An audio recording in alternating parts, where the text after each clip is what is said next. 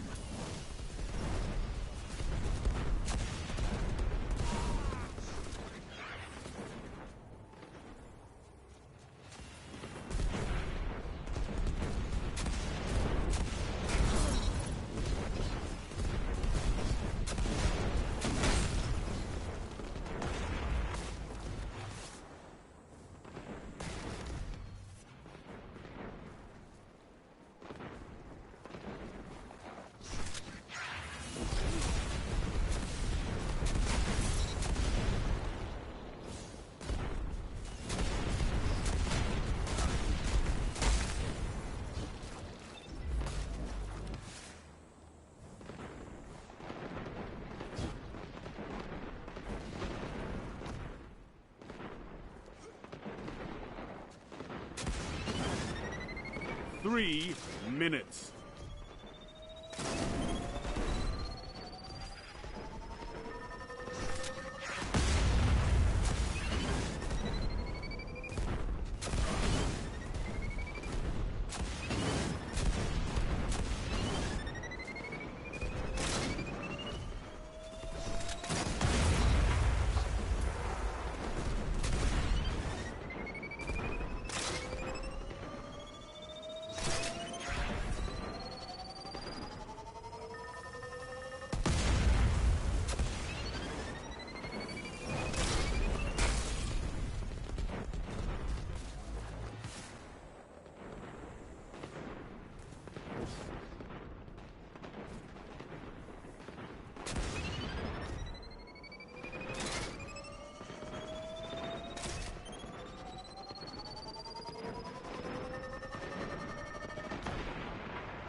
One minute.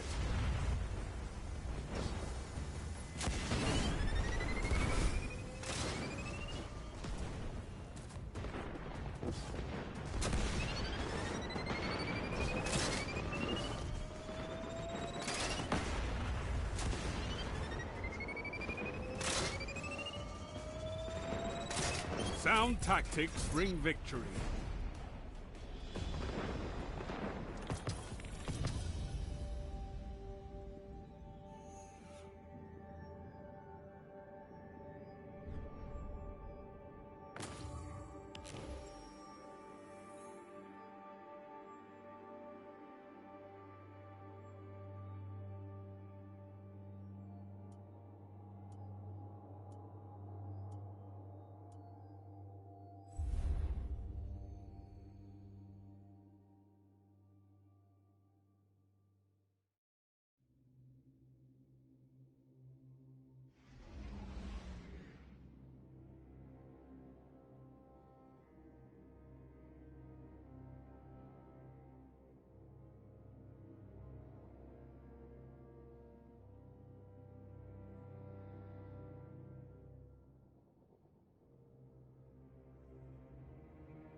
The enemy is all around you.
Three minutes left.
One minute left.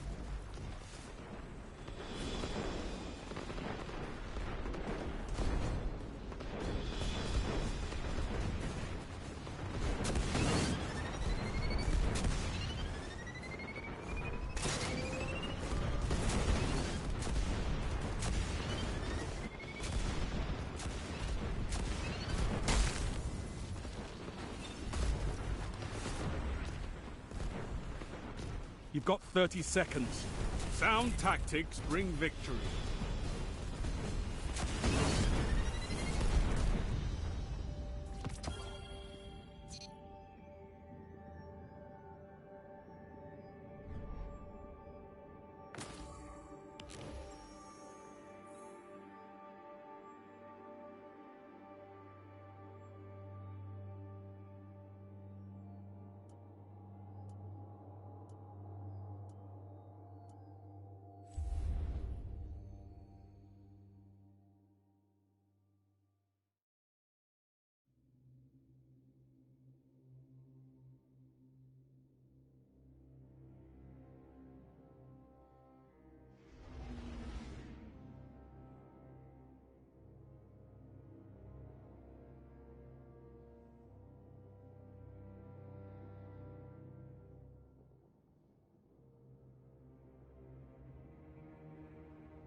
Okay, I said I wasn't going to do any commentary or anything, but you guys did see I did 2 different matches of Team Scorched. One at Mars and one on Earth, and I only have credit for one of them. Look at that. I got credit for only one of them. Now, I did notice, if you probably did too, that there were some shenanigans in that last match. But this is what I'm talking about. This is why I just don't fucking bother with quick play with Crucible anymore, because it's just you load in, you grind out the matches if you're not required to win them, and I'm just like not in the mood. Sorry, I'm done. I need to go do something else.